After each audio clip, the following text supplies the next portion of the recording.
I work at a jewelry store in a small mall somewhere remote in Canada. It's a fun job. I love my coworkers, love the customers, and love the fixed schedule working in a mall gives me. It's nice to know I'll be off by 6 p.m. every night, gives me plenty of time to socialize and study outside of work. The mall is a single loop, with probably about 50 stores operating on average. They employ a staff of about 30 people to keep the mall operating. Half of this staff works admin and the other 15 or so work security. As a regular 40-hour-a-week employee, I've had my fair share of interactions with security, having them escort me to the bus stop on the occasional night inventory, had me work late, or calling them into the store to help me deal with an irate customer. Over the years, I became good acquaintances with a few of the security guards. My favorites were Will, April, and Mark. Will was the friendliest. He'll pop his head into my store and say good morning to me when I'm opening. April was the most by-the-book security guard. She usually helped me deal with difficult customers. Mark was one of the evening security guards, so my only interactions with him were escorts late at night to the bus, during which he was quiet but polite. A schedule shuffle last year put Will on parking lot patrols, April mostly on the evening shift, and put Mark on day duty. Not the end of the world, just kind of sucked no longer having a friendly conversation with Will as I opened the store, and not having badass April around to step in when customers got unruly. Mark was a lot more quiet than his two counterparts and just wasn't quite as friendly. I didn't interact with him much for the first few months after this new schedule started. I'd give him a smile as he walked by my store and had him help out a few times with shoplifters, but beyond that, nada. No great friendship blossoming out of the schedule rotation or anything. About 2 months after the schedule had changed, I had my first bad encounter with Mark. I was walking through one of the mall staff hallways to take a washroom break. Mark happened to be walking just ahead of me, also going to the washroom. When we reached the doors, he looked me up and down and then remarked, "This is going to be hard." I got a bit of a chill when he said that, but assumed there was an issue in the men's washroom, someone passed out in a stall or something. So I asked him, "Oh no, why?" Because I'm nosy and was excited to have a bit of mall gossip to share with my coworkers. He got a cold, distant look in his eyes and said, "My doctor advised against heavy lifting," and then winked at me. I ran into the girls' washroom and texted my manager, freaking out about what he had said, knowing full well what he implied with that remark. Mark is a 45-year-old man with graying hair and a bit of a beer gut. He stands at about 6 feet 2 inches. I am a tiny 5 feet 7 inches girl who was about 20 at the time of this incident. It creeped me out so much that I reported it to April, my next shift, who promised me she would handle it. I stopped seeing Mark doing patrols and assumed he had been switched back off of day shift. For about 2 weeks, I heard nothing from him or any of the other security guards. I was just about to end my shift one evening with about 15 minutes left before we closed for the day. I hear someone enter my store and look up to see Mark walking towards me with just a look of pure hate on his face. I wasn't working alone, so I stepped into the back room to avoid dealing with him. It didn't work. Mark threw the door to my back room open and stood there screaming his lungs out at me. How it was my fault he'd lost his job, how I'd ruined his life, and how I was going to pay for my mistake. He viewed the sexual comment he made to me as a joke and thought I was a bitch straight from hell for reporting him. He screamed for a few minutes, and the second he paused for a breath, I calmly told him to get the fuck out of my store because I was calling the cops and security. He ran out of the store, and a moment later Will sprinted in. He just screamed at me, "Where did he go?" and I pointed as I started to cry. I was shaking from the confrontation as I gave my statement to the police and the mall security. Mark had been fired after my report, but security was adamant that it wasn't my fault. Mark had racked up a bunch of complaints over his years, and it was just the straw that broke the camel's back. He was banned from mall premises the day he got fired and criminally trespassed when he came in to scream at me. Authorities issued a warrant for him, and it took weeks for him to reappear and be arrested. During those weeks, I was very scared. Mark knew what bus I take. Mark knew my work schedule. Mark hated me. Every time I turned a corner, I was scared he'd be there.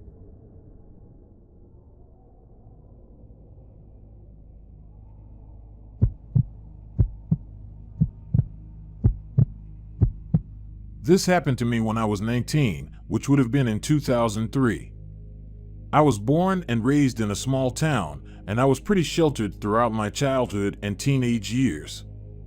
I was always warned about stranger danger, but had never really been in a bad situation before, that is, until this happened. After high school, my best friend Jennifer moved to Los Angeles to attend USC. I would say that at this point in my life, I had never even been to a truly large city before. So when I went to visit her, it was a bit of a culture shock for me, especially things like the subway, bus, and train systems. Everyone seemed to know exactly where they were going with no help from anyone, and it was overwhelming to me. Luckily, I made it to her dorm okay from the airport. I stayed for a week or so, and we had a great visit. Jennifer and I were always together, which made navigating public transit fairly easy and comfortable. However, on the day I was to head back to the airport, she had to work. I didn't want her to worry, and I felt fairly comfortable after riding the bus and subway throughout the week. I said my goodbyes and managed to get on the train to the airport. The first stretch of my trip to the airport went fine. I think I had even printed off directions. In case you've never used the LA train system, it travels through a lot of smaller neighborhoods before it hits more recognizable typical this way to airport signs. At some point, I became convinced that I was going the wrong way, that I had no idea where I was, that I was going to miss my plane, panicking, basically. I got off at the next stop and found the map of transit lines, studying them like they were written in Greek. That's when he came up to me. Now when I think about what he looked like, it's a blur. He was big, that I remember, and had 100 pounds on me, easy. But he was a security guard, and he was very friendly, asking me if I needed help. He seemed to genuinely want to help me, and so when he asked me if I wanted a ride to the airport, which was very close, he told me. I accepted, grateful to get where I was going. For me at the time, security guard was as good as a cop. I know now that is not the case, but I implicitly trusted him because of his badge and uniform. The first odd feeling I had was the way he threw my suitcase into his trunk, just tossing it in and slamming the trunk. Then, I got into his car. It was filthy, with cigarette butts and trash strewn throughout. I remember not knowing where to put my feet and had to put them on top of the piles of garbage. Still, he had a picture of a little kid dangling from his rearview mirror, and so I thought, okay, it's not a big deal. He's a good person. We start driving, and I have absolutely no idea where he's going, but of course, I wouldn't. However, after a while, it's clear that he is not going to the airport, or at least not the direct route. I try and stay calm and ask him questions. He asserts that he knows where he's going, that this is the fastest, secret way, stuff like that. We end up in a pretty abandoned business area, a place for freight and other businesses that were either closed or empty. There wasn't a soul in sight, just deserted stretches of road. He begins circling the same streets, retracing where he's already been. At this point, I am freaking out, but I don't want him to know how scared I am. It's here that I feel like I wake up to the bad position I am in. He had these reflective sunglasses on and was smoking cigarette after cigarette. After a while of me asking where we were and where we were going, he stops talking altogether, refusing to answer me. After a long period of driving in silence, he starts to ask me about my underwear. How long I had been wearing it, what color it was.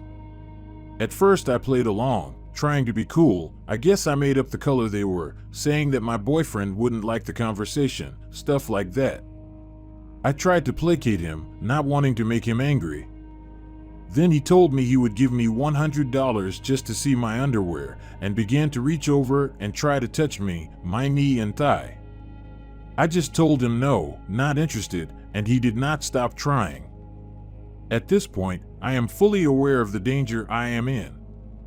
The only thing I wanted was to be able to get out of the car. I began to think how bad it would hurt with how fast we were going. I began to tell him that if he just wants to drop me off, I can have someone come get me. I remember trying to make him think that none of this was a big deal, that he could just leave me, and that I would be fine. I just wanted to leave the car. I kept trying to remind him that I had a plane to catch, that I was worried I wouldn't make it. Though I imagine that I sounded calm, I know that, in my fear, I was shakily saying everything. It's hard to remember how long we drove around in what felt like the middle of nowhere. I was leaning far into my side of the passenger seat, thinking that I would just have to jump out if it got bad enough. And then, after a final refusal to let him see, touch, or smell my underwear for money, he speeds up and leaves the area we were driving around in. He drives me to the closest train station quickly and pulls into the parking lot. Needless to say, I have never been so happy to see a train station. I quickly get out of his car and make sure people can see me. I can remember thinking that was important. He gets out, pulls my luggage out of his trunk, throws it out onto the ground, calls me a bitch, and speeds off. I did get to the airport and make my flight. I didn't tell anyone this story for a long time because I felt so stupid that I had put myself into this now so obviously dangerous situation. I still feel this way, but now I worry that I should have told someone, that maybe he did this to someone else who didn't get so lucky.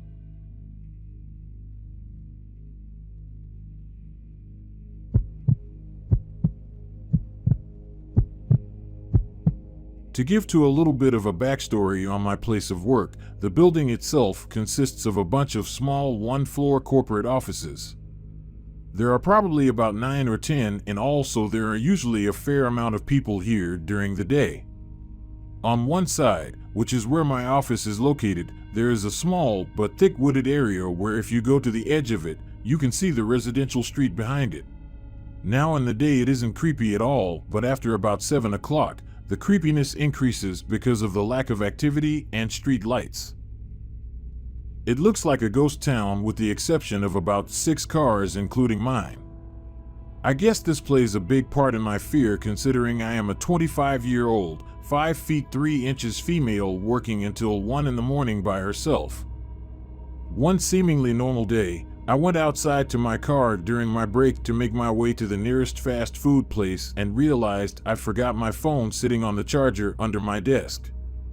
I made my way back inside, and while already inside I noticed a truck pulling up on the far end of the security cameras we have displayed at the front of the building and thought that's weird.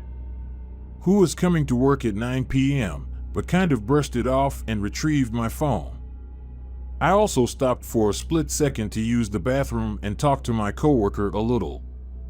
When I left out, I looked around, noticed the car was gone, and figured maybe someone had just stopped by because they forgot to do something and left.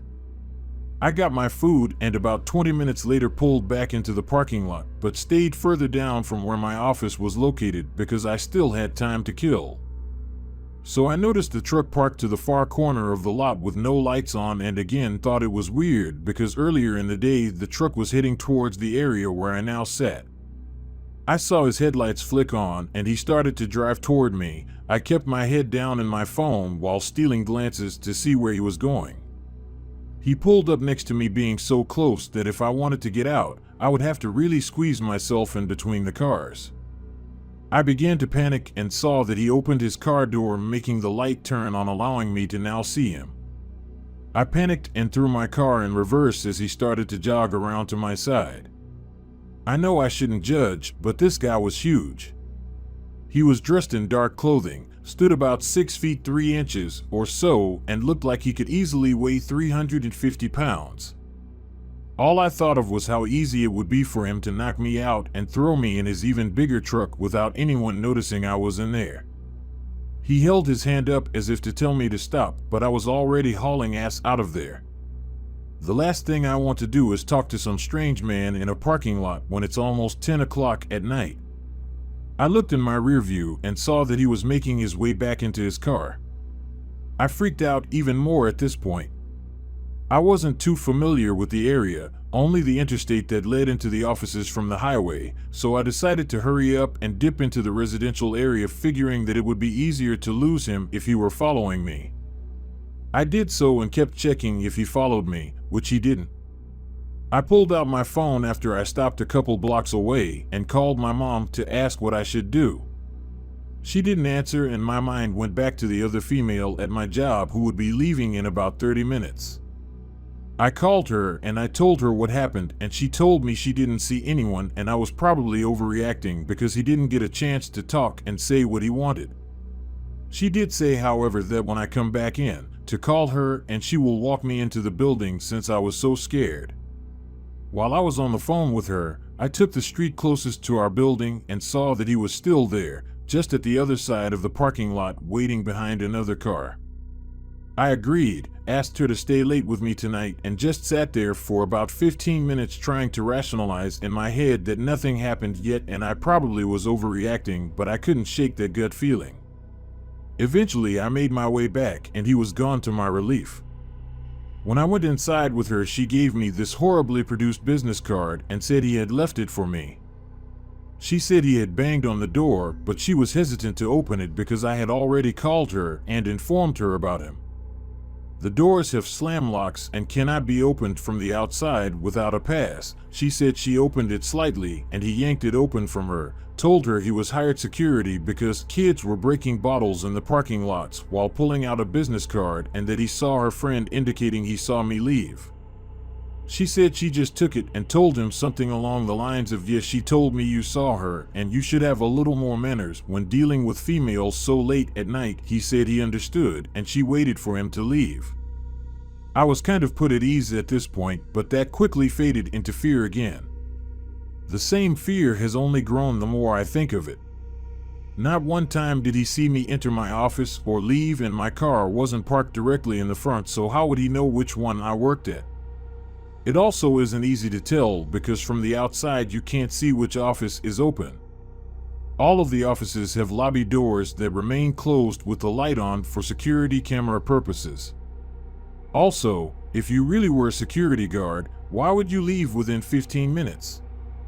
I haven't seen him since this happened, and my schedule has not changed, so I'm pretty sure I would have ran into him again. We informed my boss the next day, and he said he would call the owner of the property and verify that they did in fact hire security. They did, but the company name was completely different from the one left on the business card the guy gave, and they were hired to come on the weekends. This happened in the middle of the week. So although I'm wondering, who the hell was that? I'd rather not find out.